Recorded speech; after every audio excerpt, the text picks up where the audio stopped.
Hola amigos, yo soy José Antonio Ruiz de la Hermosa y este es el programa Las Aventuras de la Espada, un programa para conocer los libros de nuestra historia más importantes.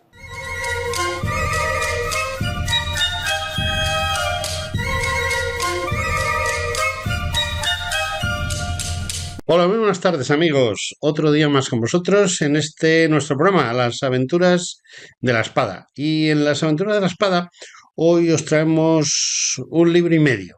Y digo un libro y medio porque la segunda entrevista es excesivamente larga. En realidad, surge de la presentación de un libro, La Fuerza del Relato, un libro de Luis María Fernández, y la presentación, pues al final se convirtió en una entrevista que dura casi hora y media. Y sabéis que nuestro programa pues dura solamente una hora.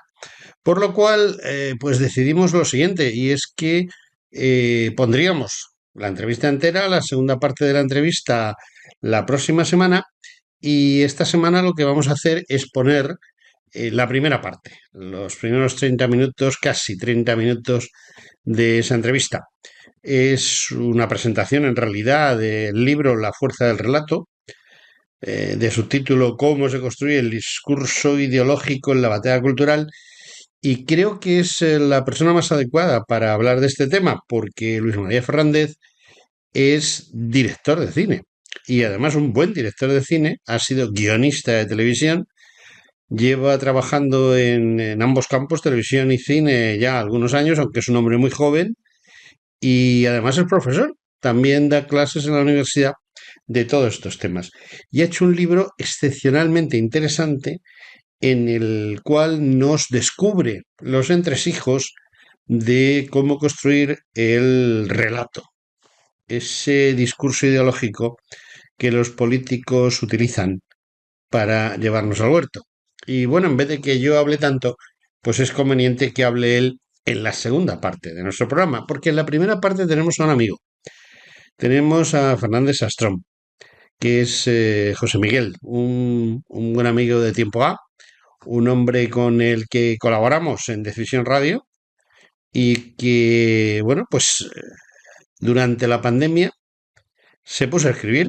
Y es un músico, él es músico profesional, compositor, ha sido presidente de la Sociedad General de Autores de España, es un hombre muy conocido, además emparentado, emparentado por matrimonio con la familia real española, y es un hombre que tiene mucho mundo, muchas ganas de escribir, muchas cosas que escribir, y bueno, pues se ha puesto frente a unas hojas de papel y ha escrito una cosa estupenda. Bueno, primero comentarles que ya es la segunda cosa que escribe, porque ha hecho también una obra de teatro que ahora mismo está preparándose para su estreno, pero el librito este que ha hecho, y digo librito porque es un libro un poco más pequeño de lo normal, no llega a las 200 páginas. A mí me gustan los libros de entre 150 y 250 páginas, vamos a ser serios, pues no podemos ser serios. El libro, el libro es una genialidad. Es un libro digno de un campeón de la ironía y de un humorista fino y exquisito. Y además conociendo de qué habla, porque es un desnudo, digámoslo así, de la jet set, de la alta sociedad española y de sus maneras de vivir. Y yo entiendo que es un libro que merece la pena. Es de ese tipo de libros que parece que están hechos para el verano. Es decir, cuando queremos estar más tranquilos, más sosegados, queremos estar bien y decimos, vamos a reírnos un poco. Y con este libro te vas a reír, no un poco, un mucho, porque no es ninguna broma, no es ningún librito sin importancia. No, no, es un estudio muy profundo de esas personas, esas vidas que vemos en el Hola y en el 10 minutos, pero que él las trata con el conocimiento de causa de haberlos visto en primera persona y con el conocimiento de causa que tiene todas esas personas que saben observar lo que pasa a su alrededor. Otro libro que no podemos dejar de lado, Protocolo o patatas. Bueno, luego les explicamos en realidad el título, que es un poquito más largo, pero resume muy bien lo que quiere decir el libro. Amigos, vamos adelante con nuestro programa y disfrutar y pasarlo bien con el mismo. Hasta dentro de un ratito, con las dos entrevistas.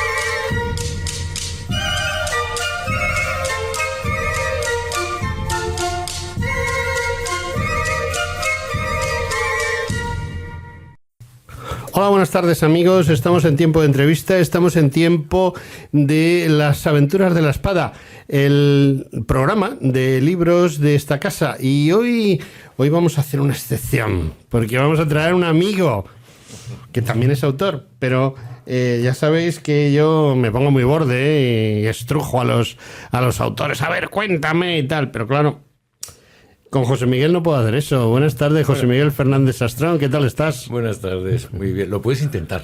Pero no te vas a dejar. Bueno, voy a hacer lo posible por defenderme, claro. Bueno, pues no sabía yo que José Miguel... O sea, yo sé que le conozco a José Miguel hace algún tiempo y yo sabía que era un hombre muy culto, pero lo que no sabía es que hacía libros. Y además con ironía. Y a ver, con ironía, sí. Porque, en este caso. En este caso, bueno, sé que has hecho otras cosas, has escrito otras cosas, pero ha caído en mis manos, valga la redundancia de ese un libro en mis manos de aquel famoso programa de televisión que estábamos hablando hace un momento. Y bueno, pues ha hecho un libro que yo no sé exactamente el planteamiento, pero yo cuando vi el libro, leí el título, me quedé un poco sorprendido porque digo... ¿Esto de qué va? ¿Ironía o yo qué sé, ¿no? Y entonces, pues, vamos a ir haciéndole preguntas. Lo primero, José Miguel, ¿cuánto tiempo hace que tú... Hace mucho tiempo que tú escribes, que tú haces cosas, porque yo, inalvis totalmente. Bueno, es que una cosa es escribir y otra cosa es publicar. Bueno, sí, claro, por supuesto. Cuando hablamos de escribir, hablas de publicar, en el fondo, ¿no? Y a mí escribir me ha gustado siempre, pero yo me he dedicado, en general, a la música. Lo que he escrito es música y lo que he publicado es música. Pero... Eso no lo sabían mis oyentes, ¿eh? Hay que tenerlo en cuenta. Bueno. Lo importante de José Miguel es la música. Seguimos. Pero todo esto viene, aunque a mí siempre me ha divertido escribir, me gusta escribir, porque sobre todo lo que me gusta es leer. Y entonces si te gusta leer acabas cayendo en esa tentación, ¿no? Pero sobre todo yo te diría que fue con el tema de la pandemia, cuando nos encierran en casa, pues hay gente que no sé qué hace en su casa. Yo siempre tengo que hacer algo. Y si no me dejan salir de casa, tendré que buscar una actividad que pueda hacer dentro de casa. Y en ese momento lo que hice es ponerme a escribir cosas que tenía pendientes. Yo tengo una cantidad de ideas archivadas, esas cosas que dices pendiente, te me voy a morir y no las voy a escribir. Escribí una obra de teatro que tiene ahora un productor que es Eduardo Galán y que está estudiando, pero se la escribí en 2020. Escribí una novela que es un thriller, una cosa muy aparatosa, pero que está pendiente una segunda parte, y en medio de esas dos circunstancias, en este verano, pues me puse a escribir este divertimento, que es como lo definiría, ¿no? Porque es un irónico divertimento. Es un libro ligero, sí, fácil de leer, también, desde el humor, pero que tiene más por debajo de lo que, sí, digamos que un poquito la gente se puede esperar, ¿no? Porque un poquito de retranca. Al final es una visión un poco siempre desde el punto de vista del humor, ¿no? De lo que es eso que llamamos, pues no sé si es alta sociedad, esa gente que está un poco ahí arriba, ¿no? Y que vemos solo en la televisión y en las revistas. No, que tú has visto a la Jet Set en primera fila igual que la he visto yo. Bueno, pues... yo la he visto por mi profesión y tú la has visto por tus conexiones familiares. Eso es lo que me ha permitido, ya te digo, insisto, desde el humor, pues escribir un poco para... Yo lo defino ahí como decir una mirada por el ojo de la cerradura, es decir, porque al final ves que las personas somos todos iguales, es decir, que luego en todos sitios cuecen habas, todos tenemos problemas, todos tenemos muchos tipos de conflictos, de anécdotas, que son las mismas, pero la gente se cree que hay determinada gente que solo habla de cosas muy serias, si son estos ricos banqueros solo hablan de macroeconomía. Vale. Mentira. Mentira, hablan de muchas otras cosas en su casa como todo el mundo, ¿no? Y es un paseo, digamos, el que lo lee, lo que se ha dado es un paseo por ese ámbito, que siempre es una manera de conocer tierras nuevas, ¿no? Sí. Y gentes nuevas. Y gentes nuevas. Sí, pasa una cosa muy curiosa, y es que tú seguramente, igual que yo por otros motivos, pues has estado con gente de esa que se dice importante, la jet set. Tú la conoces de primera mano. Yo también, a mí me llamó muchísimo la atención los años que estuve en Zarzuela, y es que, bueno, claro, de entrada llegas, tal, el rey, la reina, no sé quién, va, los ministros, los jefes de Estado y tal, y luego cuando te llaman, oiga, mire, que parece que me ha subido la tensión, vas a tomar la tensión y tal, y el rollo, y bueno, estás allí pues como los camareros en los bares. También, o sea, estás allí, espera usted un momento, te quedas ahí parado, te tiras un momento, puede ser media hora perfectamente, cruzado de brazos, esperando que te digan, haga usted lo que tenga que hacer, y mientras estás viendo qué es lo que creo que cuentas aquí. Pues un poco. ¿Qué es lo que cuentas aquí? Estás viendo la situación y dices, ¿y esto es la jet set? ¿Esto es la jet set? ¿Estos son los de sangre azul? Es de alguna manera una forma de desmitificar, ¿no? Pero desmitificar para bien, porque yo creo que las primeras víctimas de ese mito son ellos, ¿no? Y entonces, oiga, no les vea a ustedes como personas raras, como seres marcianos, ¿no? Son señores muy normales, unos mejores, otros peores, unos muy simpáticos, otros menos, y ahora, de todo hay. Ahora digo yo, vamos a ver, porque aquí hay... Uy, qué cosa más curiosa. ¿No tienes numeradas las páginas? Sí, no, porque esto que ves aquí es el libro que pedí de prueba. Ah, porque es que vengo directo de la oficina y tenía perdón. Luego tengo páginas, número de páginas. Sí, 136 páginas. Ah, pues muy bien, para un divertimento estupendo. Sí, porque los divertimentos, si los haces muy largos, son pesados. Entonces son aburrimentos. Son aburrimentos. Sí. Mi pregunta. ¿Tú te has dado cuenta de que te has metido en un jardín? Porque estoy completamente seguro que hay gente que va a abrir el libro, se pone a leer y dice, pero si este es fulano. Sí, no me cabe duda. Más de uno. Vamos a ver, los personajes... Es un jardín, los personajes, y peligroso. Lo digo ahí, los personajes son ficticios, pero no cabe duda que muchos de ellos están inspirados en personajes conocidos, porque lo que quiero yo reflejar es una realidad. Es decir, no me invento cómo es ese mundo, quiero contar cómo es. Ya te digo, desde el sentido humor, pero sí. Entonces, algunos son mezcla de varios, o sea, que no es concretamente uno, sino... Bueno, otros son más reconocibles que son directamente, ¿no? Y lo mismo ocurre con las anécdotas. Ahí hay muchas anécdotas que todas ellas tienen un fondo de realidad. Es decir, no es que yo me invento lo que ocurre, es que son cosas que he visto o que he vivido, ¿no? Y lo cuento, pues, con esa discreción que da el anonimato, pero con el realismo que permite a la gente darse un paseo por ese lugar. Yo la verdad es que he intentado leer el libro, pero tengo un gravísimo problema, y es el reloj. Entonces he leído algunas páginas, y me ha llamado poderosamente la atención eso de que haces unos retratos muy incisivos, primero incisivos, y luego que, vamos, no te importa desnudar, me refiero en personalidad, en forma anímica, etcétera. No estamos hablando de desnudar, de quitar la ropa. Sí. Aunque bueno... No, me temo que ese estímulo no lo tiene el libro. No, pero sí, pero dejas entrever cosas, ¿eh? Porque aquí hay algún personaje que peligrosillo en ese mundo, ¿no? Bueno, tú sabes que la caricatura siempre es, en el fondo, una lente de aumento. O sea, ni otra. Con lo cual, efectivamente, hay personajes, alguno que puedes ver, a los que se hace no una crítica, pero se dice más o menos cómo son, ¿no? Pero es que son así. Son así. Es decir, es que yo tampoco pretendo engañar a nadie. No creo que nadie se pueda dar por ofendido. Yeah. Pero lo que no me va a contar es que es usted San Pedro Nolasco, cuando pues no lo es tanto, ¿no? No, pero hay una cosa que me llama la atención y te quería preguntar. Yo creo que si me leo el libro entero, que voy a procurar hacerlo aprovechando algunos de estos fines de semana. Y además tú, un fin de semana, tú le vas a sacar el juguito, que lo sé. Entonces, la verdad es que por H o por B estamos ahora muy liados, pero vamos de cara al verano. En cuanto pase la feria del libro, voy a tener un montón de libros encima de la mesa, pero los leíbles como este es un libro leíble. Sí, porque hay cosas, sí, no, pero, hay cosas muy interesantes, ¿no? La historia del conquistador de no sé qué y tal, que bueno, lees 100 páginas y en la 101 dices, bueno, ya claro, vamos a dejarlo. No, este te lo despachas en un ratito. Este es de los que estás una tarde en casa o estás en la piscina y dices, ¿qué contra? Esto me lo voy a machacar hoy. Sí. Y te lo machacas en un pispás y cuando te quieres dar cuenta dices, pero bueno, ¿y la segunda parte? ¿Hay segunda parte? Hay segunda parte, sí. Hay segunda parte porque además lo he hecho así deliberadamente porque yo quería el primero que fuera, como dices tú, así, ligerito. Y el segundo probablemente también, porque estos son pildoritas, ¿no? Es para pasar el rato. Y queda mucho que decirte, y hay muchas anécdotas, y sobre todo hay que llegar al día de hoy, ¿no? Ya. Hay cosas aquí que me llaman la atención, y es, ¿por qué has escogido? Porque estos personajes no es que se hayan caído en las páginas, es decir, no, de repente han empezado a caer letras y ahí has puesto a Tristán, por ejemplo, ¿no?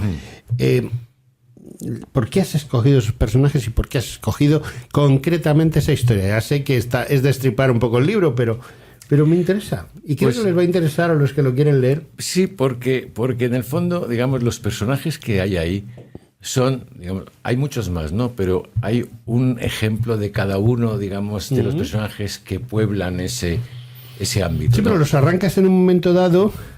Arrancas la historia, porque el personaje, no es una historia muy larga, el es una personaje cortita, de una familia con un hijo de familia ya con sus añitos que no sale del nido, sí, que no quiere es un personaje que no es que haya uno, hay varios, ¿no? Y con unas circunstancias que son las que cuento. Y luego todo alrededor ese entramado también de lo que yo llamo la aristocracia de Black Card, es decir, porque aquí la aristocracia cada vez más es un tema de dinero. Siempre lo fue, lo que pasa es que antes iban unidos esas dos cosas, ¿no? Antes la nobleza y el dinero iban juntos, sí. Una de las cosas. Hoy en día la nobleza se compra. Bueno, también, sí, hay que comprar, es una nobleza que se compra y lleva cartel de segunda mano, ¿eh?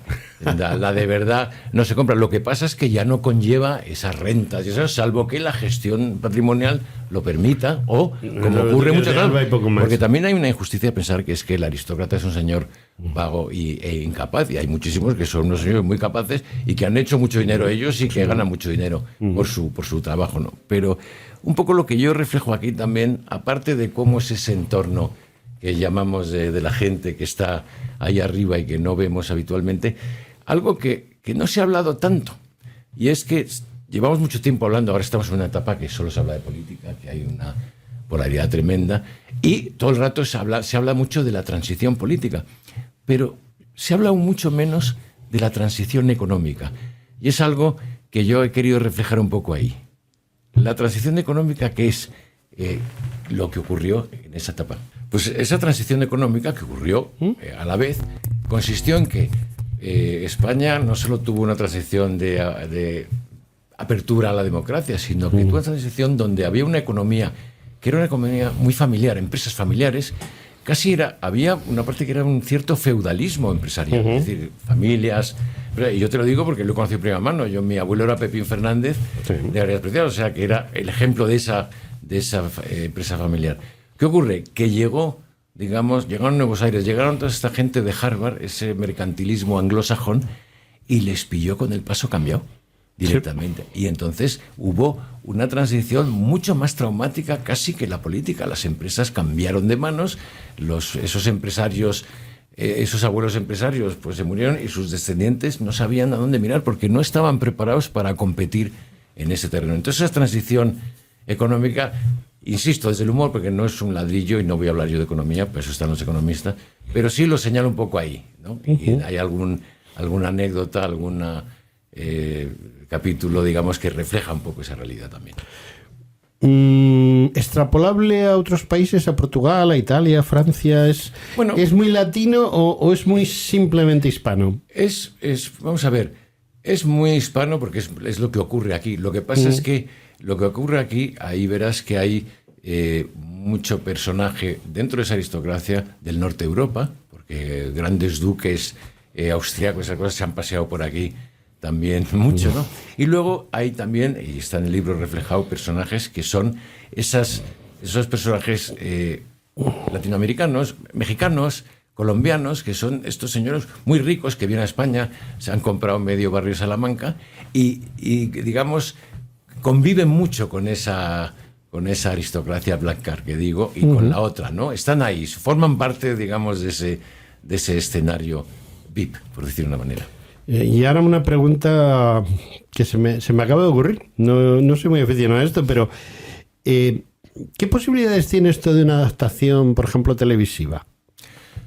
Fíjate que cuando lo escribía no creas que no lo pensé, porque dado que a mí, para empezar escribiendo, me gusta mucho el diálogo, o sea, le doy mucha importancia a los diálogos, ¿no?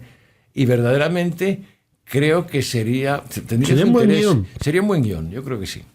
Yo creo que sí, porque es ágil, porque está contándote algo que está ahí, que a la gente pues le va a divertir ver, ¿no? Y muchas veces, hoy en día vivimos en una sociedad que ve más la televisión de lo que lee. Le cuesta más leer que ver. Se lo das en televisión y a lo mejor alguien que lo ve en televisión no se lo leería, ¿no? Yo creo que tendría sus posibilidades y no descarto que pueda ocurrir. Quizá tendrías que profundizar más en el retrato de los protagonistas. Bueno, los protagonistas están bastante retratados. Sí, yo sé que están retratados, pero claro, si te metes ya en esa... yo no creo que sea necesario. Si lo que te refieres pues esto me lo va a hacer fulano de tal.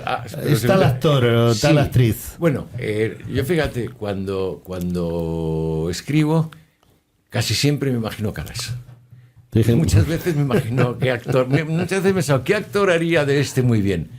Y fíjate que en España ocurre algo que yo creo que si quitas en cine, hablando en cine y en audiovisual, a Berlanga, son muy pocos los realizadores que han sabido, digamos, enfocar, exponer eso. En Inglaterra hay una cantidad de cine, de humor serio, que te cuenta cómo es la sociedad inglesa. Sí, el arriba y abajo. El arriba y abajo. Eso lo hacen muy bien porque lo saben hacer. Aquí enseguida se lían, ¿no? Entonces te ponen al rico riquísimo haciendo unas cosas... Ideología. Que no, pero ya no... Lo estropea, ¿no? No por ideología, yo creo que es por desconocimiento, porque te ponen unas casas que no son las que son, te ponen unos comentarios, unos diálogos que nunca escucharías en ese ambiente. Yo creo que Berlanga fue el único que supo hacer eso bien en cine, quiero decirte, ¿no? Y en ese sentido, pues creo que conviene de vez en cuando dar un repasito para que la gente se entere de cómo es de verdad. De verdad, sí. Lo que pasa es que la gente cuando la retratas muy bien no le suele gustar. Bueno, date cuenta que yo, puestos a retratar, todos tenemos un lado mejor y un lado peor. Yo no he incidido mucho en el lado oscuro de las cosas, entre otras cosas porque tampoco he conocido un lado tan oscuro. Es decir, más bien mi experiencia en ese ámbito ha sido siempre bastante grata y con esa gente me lleva muy bien, decirte, ¿no? Y cuando me río de cosas que son ellos mismos. Fíjate, en alguna anécdota ocurre ahí donde ves que una persona se está riendo de sí mismo porque también tiene sentido del humor, ¿eh? Por supuesto. Y no digo nada que pueda ofenderlos, entre otras cosas, porque tampoco, ya digo, no he presenciado un crimen, ni digamos, ni cosas que digas tú. Era todo bastante normal. Bueno, hay una pregunta que yo siempre hago, y José María lo sabe, ¿no? Yo voy... No te voy a decir el ejemplo que pongo siempre porque este no es un libro de historia, pero yo voy por una calle céntrica en Madrid, veo una librería, veo la vitrina o escaparate de la librería y veo allí puesto tu libro, que a propósito se me ha olvidado preguntarte lo más importante, ¿por qué lo llamas así? ¿Por qué has puesto ese título? ¿Por qué ese título? Sí. Era la primera pregunta y se me ha ido. Menos protocolo y más patatas. Sí. ¿Por qué? Eso es una frase que decía un personaje muy, además por el que tengo mucho cariño, además, ¿no? Que era una manera de decir, bueno, vamos a dejarnos tonterías y vamos a lo mollado. Al turrón. Menos protocolo y más patatas, viene a decir, oiga, menos tonterías y vamos a comer, ¿no? Ya, sí. Pues es una manera de decir, el protocolo está muy bien, pero es una conducta, es una cosa para la convivencia maravilloso, pero luego vamos a ir a las patatas, además, que es de lo que se vive. Una cosa, la jet set de verdad está en esa frase, ¿eh? O sea, vamos a ver, yo he conocido gente muy importante y bueno, y al final resulta que a las 3 de la mañana se ponen en la escalera de entrada a la casa tomándose un vino del de 5 euros la botella. Bueno, pero de hecho, yo una de las cosas que siempre me llamó la atención es que, digamos, si dices en esa gente, digamos, de más top, más jet set, como dices, los ricos de verdad, al final, de lo que más les gusta hablar es de comer. Sí, sí, o sea, tortilla de patatas y huevos fritos. Quizá ya ha llegado a una edad, ¿no?, en la que otros placeres a lo mejor se han calmado, pero el placer que mantienen hasta el final y con gran entusiasmo es el de la gastronomía, no cabe duda. Sí, sí. No, pero de la gastronomía es sencilla, porque la sencilla y la otra. Lo que pasa es que como la otra la han consumido tanto, lo que más les excita es encontrar algo sencillo que el amigo no conozca. Te vamos a hacer un par de huevos fritos con patatas y tal. Pero unas patatas que he traído de un pueblo que no sé cuál. Sí, bueno. Y entonces eso se pican entre ellos y esas cosas, ¿no? No, es básico y fundamental. Y además, yo te digo que tengo esa experiencia de gente de verdad importante. De verdad importante, con la que hemos coincidido, ya te digo, por mi trabajo en algún sitio muy concreto. Y entonces se ha quedado muy sorprendido el interfecto de, oiga, y ustedes, es que no... O sea, pidiéndote aquello de, oiga, no podemos ser más normales y dejarnos de tanta chorrada y tanta tontería. Y es así. Bueno, a lo que íbamos. Vitrina de una librería en una calle del centro de Madrid. Una calle, yo soy muy castizo, no lo puedo evitar. Nació en la calle Mesón de Paredes. En el mismo edificio que nació Julio Iglesias, unos años después. Yo veo el libro allí en la vitrina, y digo, menos protocolo y más patatas. José Miguel Fernández Astrón. Y dices, ¿esto qué es? ¿Esto qué es? Y mi pregunta es, yo estoy allí mirando el libro, ¿por qué entro en la librería y lo compro? Pregunta de examen. Buena pregunta y me alegro mucho. Pues no lo sé. Por eso valoro tanto estar en sitios como este contigo para poderlo explicar, ¿no? Sí. Para que el que entre a lo mejor te ha escuchado y ya sabe lo que hay dentro. Pero efectivamente, si tú llegas menos... Ahora, yo creo que por lo menos es un título que algo te llama la atención. O dices, vaya una castaña... Me recuerda a Jardiel. O vaya una castaña o dices, ¿qué es esto, no? ¿Y estoy equivocado o me recuerda a Jardiel? Bueno, ¿tú eres un apasionado de Jardiel también? Me encanta Jardiel. No, ha sido para mí de los yo sé que cuando lo vi digo, esto me suena a mí a Perú alguna vez 11.000 vírgenes, por ejemplo. No, es que estamos hablando de un maestro del humor, ¿no? Del humor y de todo, porque escribía de todo. Sí, pero en el humor era en lo que más fuera de serie. Bueno, pero humor culto. Un humor culto, ¿no? Porque vivimos una época donde se tiende un poco a un humor chabacano. A lo mejor se vende más, pero a mí no me interesa. El humor es chabacano. A mí no me interesa. No, a mí tampoco, pero yo aspiro a los lectores que valoren eso, y a los que no, pues con todo mi respeto, pero igual no les divierte tanto, claro. Es que pasa una cosa, José Miguel, por desgracia, yo recuerdo haber oído en un discurso al extinto jefe del Estado anterior hablar de la televisión. Hablaba en televisión y en la televisión. Hicieron una entrevista de esas que la hacía muy en el Pardo y tal. Y decía que el instrumento básico para la culturización de la gente iba a ser la televisión. Craso error por su parte. Porque ¿para qué ha servido la televisión? Bueno, para el que aquí no hay quien viva. Para culturizar a la gente en la medida que tú la quieres culturizar. Sí. En el fondo, para manipular a la gente. Pero te encuentras con serios como para aquí no hay quien viva, con el culo al aire, etcétera, etcétera, que no son más chabacanas porque no pueden.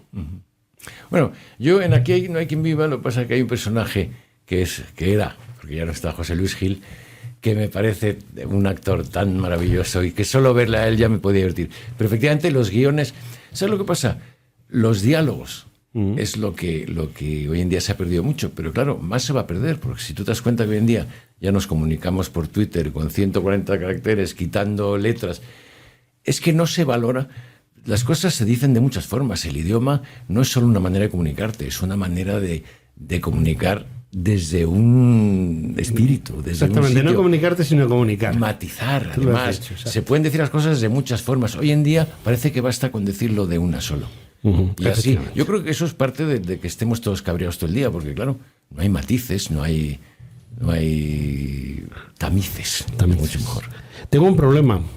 Pues, Se llama Reloj de Arena y hay un reloj de arena que está a punto de darse la vuelta ya y siento tener que decirte que me he quedado sin tiempo. Pues, ¿qué vamos a hacer? Y tú también. Yo también me quedo sin Nos hemos tiempo. quedado Soy sin tiempo los igualmente víctima de ese reloj de arena, pero encantado de haber estado aquí contigo y el tiempo que hemos disfrutado, que ha sido estupendo. José Miguel, tienes que volver otro día. Cuando tú quieras, ¿cómo no? Y hablamos de lo divino y de lo humano. Y hablamos de Bueno, más de lo humano que de lo divino. Eso sí, porque lo divino no sabemos tanto. No sabemos tanto. No, y además, y de comida, que me da la impresión de que eres un buen comensal.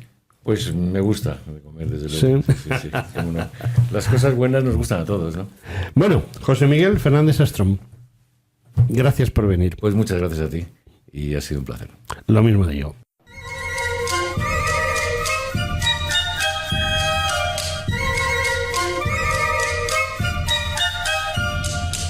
Bueno, pues nada, para empezar, esto es maravilloso porque, Luis María, no he leído tu libro. Bien, bueno. Entonces, siempre tiempo, sí. La fuerza del relato. Bien. Bueno, pues nada, cuando tú me digas empezar, ¿quieres que empecemos ya? Bueno, pues no estoy aplaudiendo, es la claqueta. Lo conozco. Ya lo sé, pero me tengo que meter contigo. Bueno, queridos amigos, muy buenas tardes a todos. Estamos en familia. Además, no es una familia numerosa. Y voy a contar una anécdota antes de presentar a nuestro autor del día de hoy. Y es que yo no tengo ningún problema en que haya tan poca gente hoy aquí, porque el señor que puso en marcha la teoría de la relatividad, premio Nobel, etcétera, etcétera, cuando se marchó de su Austria natal a Estados Unidos, empezó a ganarse la vida dando conferencias. Y entonces, en más de una ocasión, acabó dando la conferencia correspondiente en la cafetería que había enfrente del local, porque a lo mejor había 2 o 3 personas para escucharle. Y bueno, pues es un tema que tenemos. Yo no es que esté acostumbrado a que haya masas de personas en las emisoras en las que yo trabajo, salvo en una cadena que es del sur de España, donde soy el número 3. ¡Oh, qué maravilloso soy! En el resto no soy de los que más audiencia tienen y no me preocupa lo más mínimo. Yo hago un buen trabajo, procuro que la gente se entere de lo que digo y punto. Y creo que ese es exactamente el tema que tenemos con el autor del día de hoy, que entiendo que es un hombre que ha hecho una carrera cinematográfica. Bueno, ha empezado a hacer una carrera cinematográfica, porque me parece que te quedan años todavía. Bueno, no lo sé. No lo sabes. Bueno, pero lo puedes intentar. Entiendo que puede todavía ser un cineasta súper conocido. Ya hay gente que le conoce y no es por hacerle la rosca. Y bueno, pues vamos a hablar de él. Luis María, doctor en Ciencias de la Información. La gente es que no sabe lo difícil que sacas un doctorado. Sí, yo creo que no lo saben. No lo saben, ¿verdad? No lo saben. A pesar de que muchos, cada vez hay más doctores, pero sí que es cierto que el doctorado tiene un recorrido importante. Importante. Y poco reconocido. Nada reconocido, perdona que te diga. Yo he ido 3 veces a la universidad y en una que se me ocurrió la genialidad y estoy arrepentidísimo porque el trabajo es ímprobo y, bueno, no, arrepentidísimo tampoco, el trabajo es ímprobo e indiscutiblemente es la satisfacción, ¿verdad? ¿Dices el doctorado? El doctorado. Sí, bueno, el doctorado en realidad no tiene un uso objetivo y concreto específico, ¿no?, para las carreras, pero sí que es verdad que es muy satisfactorio a la hora de poder decir que tienes el doctorado y sobre todo sirve para la carrera académica, pero es un título muy desconocido, muy poco reconocido en España. En otros países ser doctor incluso da unos beneficios, fíjate lo que te voy a contar, beneficios fiscales, te da unos beneficios sanitarios, da unos beneficios sociales, incluso te conviertes en una institución. Pero bueno, ya sabemos que en España hay muchas cosas que están en decadencia, entre otras cosas el uso de la meritocracia, ¿no? Espera, he puesto mal este micrófono, lo he puesto al revés. Es que estoy muy mayor, ¿sabes? Nada, no te preocupes. Es que los años no pasan en balde. Uy, ya te quedan. Bueno, Luis María estudió Ciencias de la Información, ¿no? Sí, estudié lo que era la antigua carrera de Imagen y Sonido y me licencié en Ciencias de la Información en un título que estudió la Complutense. Lo hice en un campus de la Complutense, que luego ya se hizo privado los últimos años, y luego ya me hice el doctorado de la Complutense, efectivamente. Y luego, bueno, pues lo que me he dedicado es básicamente a trabajar. Desde que, bueno, ya en la carrera ya empecé de guionista en Televisión Española, en un programa, y ya nunca he parado. ¿Qué programa, si no es Se indiscreción? llamaba El Planeta de los Niños, que era un programa que recreábamos como una especie de ficciones sobre cómo cosas de los niños, ¿no? O sea, mi niño no me come, mi niño no camina, mi niño me ladra. Entonces, bueno, pues ese fue un programa donde descubrí alguna de las vertientes de la realidad del audiovisual y acabé con mucha ansiedad. Pero bueno, a partir de esto fue en el año 2000-2001. Y desde entonces no he parado, y sí que es verdad que es una profesión extraordinariamente bonita, a la par que desagradecida y compleja. Bueno, que conste, hago un inciso, que yo nunca presento así los libros, lo que pasa es que como estamos en familia, pues vamos a tener un diálogo él y yo que lo veo más práctico. Me parece fenomenal hacerlo así. Oye, esto es una entrevista, no es una presentación de un libro. Vamos a ver, me dices que has hecho un programa que, bueno, a mí me gustaría verlo, porque eso de que mi niño no me come, mi niño no se porta bien, Sí, lo que pasa que eso te diera un trabajo fuerte, te debió de tener. Sí, lo que pasa es que eso fue hace muchos años, con lo cual ese programa no sé, o sea, estará en lo que es el archivo de Televisión Española, pero sí que es cierto que ahí el ritmo de trabajo era un programa diario, con lo cual el ritmo de trabajo era excepcional, se trabajaba a destajo, se trabajaba fines de semana y se hacía todo muy deprisa, lo que es la televisión, ¿no? Y una televisión pública que tiene sus vicisitudes, ¿no? Y bueno, pues ahí es donde empecé a crear la verdadera costra del trabajo del audiovisual, cuando empiezas en el día a día y te das cuenta que es un trabajo, ¿no? Y que además conlleva unas responsabilidades. Bueno, y cuando terminaste con los niños, ¿qué hiciste? Cuando terminé con los niños, empecé ya con la ficción. He trabajado en varias películas de José Luis García, he trabajado en varias producciones, luego empecé a hacer mis primeros cortos, luego mis segundos cortos, mis terceros cortos, luego hice mi primera película, mi segunda película, ahora viene la tercera, que empiezo el 10 de junio en Almería el rodaje, la más complicada y la que más ha costado levantar, cada vez es más difícil. Y lo que he hecho siempre es dedicarme a la docencia, dando clases de todo esto en la universidad, y luego aparte en paralelo pues ir trabajando. Venga, preguntas, porque dices en docencia, en la universidad. ¿En qué universidad das clases? Pues estuve muchísimo tiempo en la Universidad Francisco Vitoria, que es un campus que hay en Majadahonda, y luego he impartido clases en diferentes escuelas, en la escuela de cine de Roma, estuve también ahí de intercambio, he impartido en Septimars, he impartido en la Escuela de Artes y Oficios, que es el TAI, que está en la calle Recoletos, en la Universidad Pontificia de Salamanca, en la Universidad de Córdoba. He hecho un recorrido bastante importante docente y en más sitios que me dejo, pero siempre enseñando la narrativa y la comunicación, y de ahí viene también parte de ese libro, ¿no? De toda la experiencia acumulada respecto a la narrativa de la ficción emocional. Aquí en España hay como una devoción al señor García. Yo me gusta escucharle, hay un programa muy interesante de él los viernes por la noche. Sí, no sé si lo has oído alguna vez. No, pero sé cuál es. O sea. ¿Sabes cuál es? Es un programa en el que más que de cine se habla de música.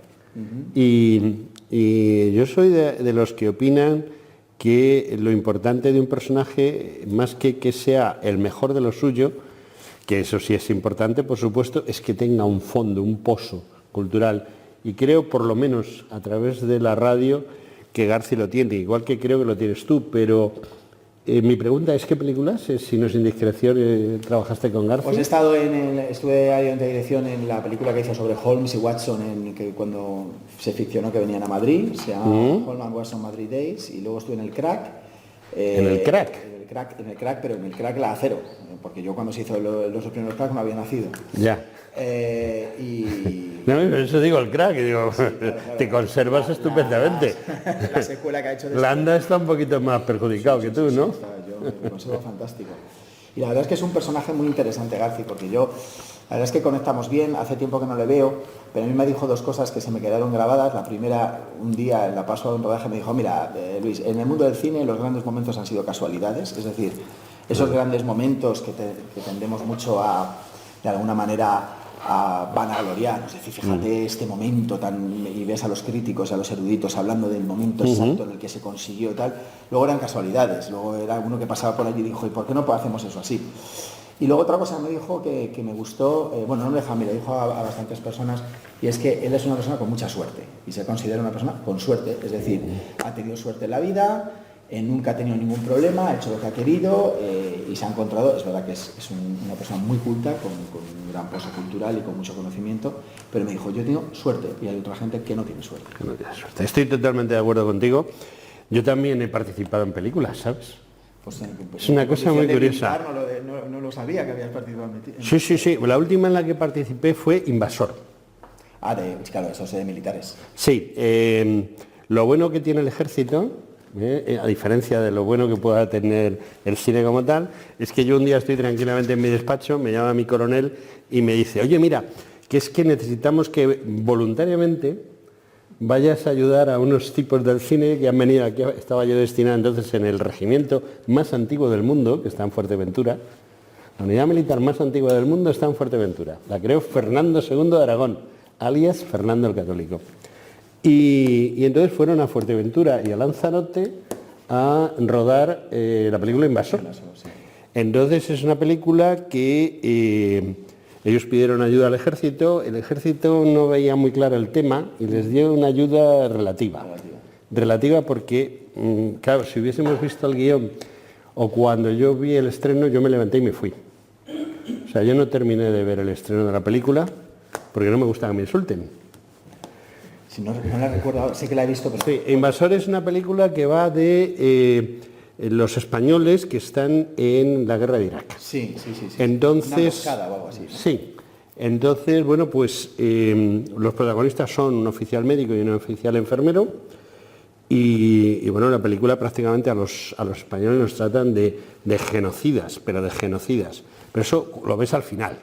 O sea, al principio de la película yo recuerdo que a mí me llamó el director, que ahora mismo no me acuerdo cómo se llama.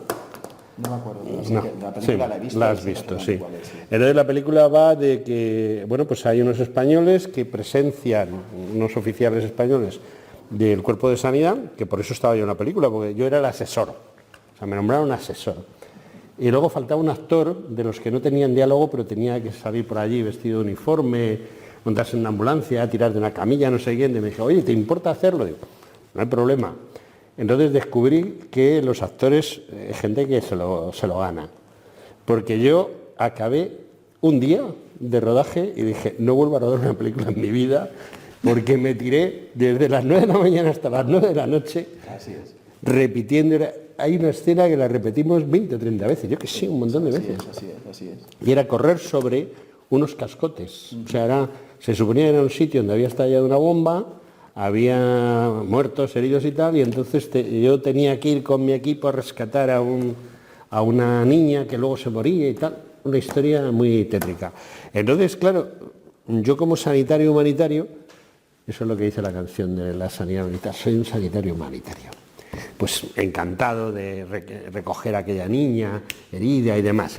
Y luego en la película resulta que éramos unos asesinos. O sea que no me hizo ni pizca de gracia. Lo extraña es que el ejército, porque esto lo hace siempre la policía, se pide el guión y se lee antes el guión. Hasta que el guión no está aprobado, no se... Pues no miraron el guión, a mí no me dieron el guión. Además fue muy divertido porque la película iba pues de sanitarios, ¿no? Y entonces una de las escenas había que hacer una transfusión de sangre porque el protagonista, que es un capitán médico, le hieren unos moros de los de allí, unos iraquíes, y entonces el enfermero que hay logra salvarle la vida haciéndole una transfusión de sangre de un iraquí que se está muriendo, ¿no? Entonces cuando a mí me dice, bueno, hay que hacer esto y tal, le digo, eso está prohibido. ¿Cómo está prohibido? Lo prohíbe la OMS y la Cruz Roja Internacional. No se pueden hacer transfusiones directas de persona a persona porque lo más probable es que en el 90% de los casos el transfundido muera. ¿Y sabes lo que me dijo el director de la película? No. Me da igual lo que diga la OMS y la Cruz Roja. El guión dice que hay que hacer una transfusión y se hace una transfusión. Fingimos una transfusión del tema. ¿Qué te parece? Pues me parece que como todo es ficción... Da igual, ¿no? Bueno. A mí no se me da igual, yo creo que yo no lo hubiera hecho, pero bueno, al final... No, a mí se me... Ficción, ¿no? Lo que pasa es que, bueno, luego yo al final, había un asesor militar, un suboficial, y entonces estaba el que hacía de alférez enfermero. Hay un momento en que tiene que defenderse a tiro de unos iraquíes y entonces se dedica a cargar, cada vez que tú tiras de la palanca para cargar su fusil que él llevaba, pues salta una vaina fuera. Y yo entiendo que no le quedaron vainas porque se dedicó a montar y montar y se le dijo, oiga, que el guión dice... Nada, ¿para qué vamos a discutir? Esa es mi experiencia en el cine. Y tu experiencia en el cine creo que es mucho mejor que la mía, ¿no? Bueno, mi experiencia en el cine es una experiencia laboral, sobre todo. Digo cuando todavía no eras director. Cuando no era director. Mi experiencia en el cine cuando no era director era ninguna. Bueno, yo entré trabajando de auxiliar de dirección en alguna película de bajo presupuesto, trabajando en películas, en puestos de dirección, luego de segundo de dirección haciendo todo lo que es los planes de rodaje, las órdenes de rodaje, el papeleo burocrático del día a día de la película. Y ahí es cuando te das cuenta que en realidad, o sea, cuando tú lo ves en la pantalla, cuando tú lo estás viendo en casa o en un cine, pues se lo despide como un cierto glamour, ¿no?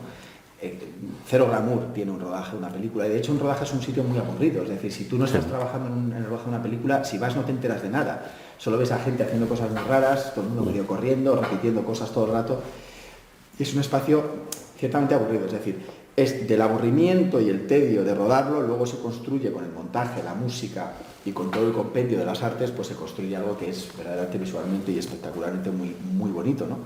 Pero a mí me gusta mucho el proceso de la escritura, que es lo que más me gusta. El proceso de rodaje es interesante porque aprendes muchas cosas, sobre todo me gusta la dirección de actores, y luego me gusta mucho el proceso del montaje, porque ahí es donde vas viendo ya realmente la construcción del producto.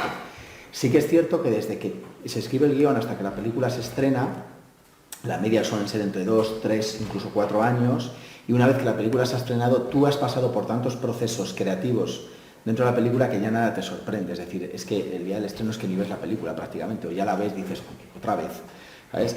Y luego, cuando has hecho una película ya no la vuelves a ver, y ya ni te acuerdas de ella, es decir, siempre buscas el siguiente proyecto con el que ilusionarte. Pero el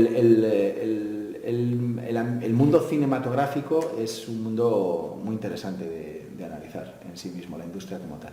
Entiendo que sí. De todas maneras te digo una cosa, los programas de radio, que es lo que yo hago actualmente desde hace 8 años, sí, es lo mismo.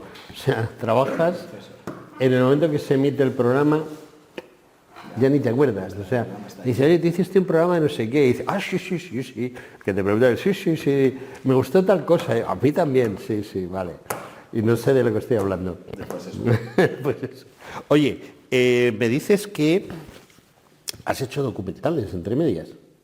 Sí, hice un documental sobre la situación de la industria del cine español en los últimos años. Fue un punto y aparte dentro de la industria del cine español para muchas personas y para mucha gente y para muchos de los sectores. Luego monté el único congreso de cine español que ha habido a nivel nacional después de 1955, y luego hice una película de ficción documental, es decir, tiene parte de ficción real y parte documental sobre el secuestro de Emiliano Revilla, la liberación del Emiliano Revilla, del secuestro de ETA de 249 días. Esa es mi experiencia con el documental, y ahora la película que hago es ficción pura, entera. Bueno, ya has hecho 2 películas. 2 películas de largometraje calificadas por el Ministerio de Cultura como largometrajes. Por lo tanto, en esta tercera pierdo la condición de director Nobel y paso a lo que ellos llaman director profesional. A la tercera va la vencida. Bueno, ni vencida ni no, pasas a otra condición, es decir, al dejar de ser Nobel, dejas de tener unas ayudas específicas, te consideran un director con la suficiente solvencia, capacidad y experiencia como para ya ser un profesional de la dirección cinematográfica y del guión, y por lo tanto ahí pues entras en lo que llaman ellos la primera división. Claro, estabas en tercera, en segunda y ya estás en primera. Vas pasando y ahora pasas a primera, lo que significa que las peleas son más fuertes, los partidos duran más, las zancadillas son peores y todo se hace más complicado. O sea que cuando sale alguien en una película con un cuchillo es que se la va a clavar al director. O no, o no, hay tantas cosas. Pero bueno, sí, la verdad es que vas ascendiendo y ahora, bueno, pues viene otra etapa, que es una etapa que hay que ver un poco cómo moverse en ella. Bueno, no sabemos las películas que has hecho, ¿de qué eran? ¿De ficción? ¿De qué? ¿Qué era? ¿Drama? ¿Comedia? No, comedia no. Yo lo que he hecho, esta que viene ahora es un thriller, un thriller de acción pura, de entretenimiento. La película anterior es un thriller también, un thriller un biopic thriller de un suceso que también tiene clave de thriller y de acción, y la anterior fue un documental. Las de largometraje hablo, luego los cortometrajes anteriores eran casi todos de aviación, drama, pero bueno, siempre me he movido un poco en el thriller, es lo que más me gusta. Lo que pasa es que quizá el cortometraje tengas el problema de la financiación, ¿no? No, el problema de la financiación es en el largometraje. Ah, en el largometraje. Yo pensaba, digo, bueno, como esto no se va a salir en el cortometraje, quizá haya más ayudas a lo mejor, ¿no? Y eso facilita. Bueno, la financiación del cine es desconocida, ¿no? Es decir, efectivamente el problema que tiene la industria cinematográfica en Europa es que está fomentada la subvención y entonces como el 75% del dinero que se necesita para levantar una película o un cortometraje, da igual, es una financiación pública, tanto con derechos de antena, compra de derechos de antena de televisiones públicas, como las subvenciones famosas del Ministerio de Cultura, eso hace que haya un espacio económico muy reducido en el que mucha gente va a meter la mano. Es decir, la vaca tiene X ubres y hay 500 millones de personas buscando su... Eso genera un espacio inquietante, por así decirlo. Pero bueno, la financiación en el cine es un mundo aparte. La película que vas a hacer, y con esto ya empezamos a cerrar porque hay que hablar de tu libro, ¿no? Dicen, tú has venido aquí a hablar de tu libro. Como decía Umbral, ¿no? Yo venía aquí a hablar de mi libro. Bueno, pero es que vamos a hablar de todo un poco. A mí me gusta hablar con las personas, no con los libros. Pues aquí estoy. Pues aquí estás. La película que vas a hacer, ¿qué haces? ¿La dirección? ¿También haces el guión? El guión, yo siempre el guión, por encima de todo, y esta vez la dirijo porque he decidido dirigirla yo, que me han dejado, es decir, no es fácil. No, eso es que se fían de ti. Bueno, a ver, se han fiado de mí los productores. Luego, vamos a ver, el mundo del cine es como todo en la vida, es decir, es una industria extraordinariamente conservadora a nivel industrial, que no ideológico, a nivel industrial. Nadie quiere arriesgar. Una película española está en torno a unos 3 millones de euros de presupuesto medio. Eso significa que las personas no que tienen que poner el dinero, sino los que tienen que gestionar el dinero tienen que saber muy bien quién va a filmar esa película. Entonces, ¿qué interesa hoy en día? Que filmen las películas las personas conocidas, los directores conocidos. Por eso siempre escuchamos los mismos nombres, ¿no? Que si el uno, que si la otra, que si los otros, que si el uno, que si... Porque han generado una marca, una marca como nombre que le da seguridad, tranquilidad y solvencia a los productores. Entonces, que te dejen dirigir una película hoy en día de estas características, pues es muy complicado.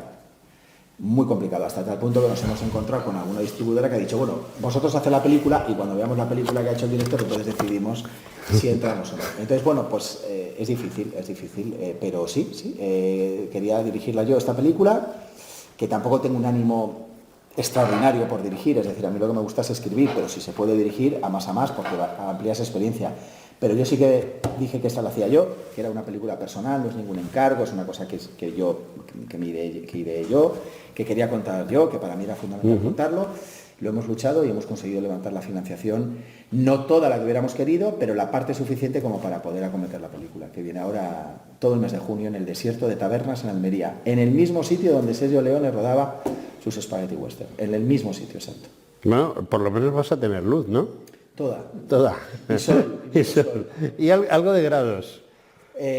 Yo no lo sabía, nos han comentado allí los que llevan todas las cosas de cine, porque Almería tiene una tradición de cine de hace muchísimos años por los spaghetti western, que no es una cuestión tanto de calor, que oscila constantemente en unos 32-35 grados, el problema es el sol. Entonces nos han dicho, bueno, y no vengáis aquí a pagar el pato como todos con una gorra y crema 50 todo se arregla. No, la primera semana nos han dicho que tenemos que ir tapados como los tuaregs, porque ni la crema ni la gorra va a evitar problemas. Y ahora, como yo no entiendo nada de estas cosas, el problema del sol es la sombra, ¿no? Las sombras que te va a dar el sol. Bueno, para eso está todo... Para eso tienes un fotógrafo, ¿no? Para eso llevamos... Un director de fotografía bueno, un ¿no? director de fotografía que según el sol se va moviendo, nosotros vamos moviendo la cámara y vamos moviendo el escenario para que no incida la sombra y no haya problemas de sombras, no de los actores, sino de los técnicos que estábamos grabando y que estamos haciendo eso, pues no se verían muchas sombras en la película. De todas maneras, las sombras es fácil matarlas hoy en día con esos espejos que no son espejos. No, llevamos espejos, llevamos un montón de palios, va a ser muy espectacular de ver el rodaje. Claro, es que lo que no me encaja, y perdona que te corte, lo que no me encaja es un thriller en Almería. Yo, pues eso, un spaghetti western, una película, pues no sé, como Laurel de Arabia, cosa así. Porque en el desierto también pueden pasar cosas interesantes, aparte de sacar pistolas. Sí, te doy fe. De hecho, es una película que está muy justificada que es en el desierto, porque es un tipo que se despierta, no se acuerda de nada y lo han encadenado a la cruz de una tumba solitaria en mitad del desierto. Y tiene que saber qué hace ahí, cómo salir de ahí y por qué está ahí. Ostras, eso es muy interesante. Pues esa es la película. Pues esa es la película. Nos vas a tener hora y media, ¿no? 90 minutos, 90 minutos, hora y media. O sea, que te lo he clavado.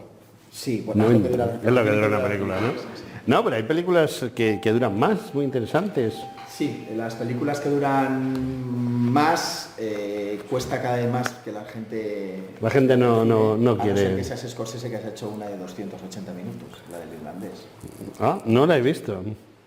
Sí, bueno, ahí ya esos directores hacen lo que quieren. Sí, hacen lo que... Sí. Ahora, de hecho, ha presentado Coppola en Cannes una película que se ha gastado él, vendiendo sus viñedos, 180 millones de dólares. Y es una generación de cineastas que tienen en torno entre Woody Allen, Scorsese, Coppola, están entre los 80 y los 90 años todos, siguen en activo, siguen rodando, pero ya, claro, lo que dicen es que hacen lo que les da la gana, que ya que se van a ir, pues se van a ir a gusto. Sí. Y entonces hacen las películas que quieran. Yo te pregunto una cosa, y seguimos hablando de cine, aunque esto también va de cine, ¿no? No, eso va de cómo el cine ha generado la sociedad que tenemos actualmente y cómo los discursos que nos están contando. Pero eso es Reisenthal. Bueno, ahora hablamos de... Bueno, Reisenthal sí, pero no... O sea, esto con la era digital, esto se ha cambiado.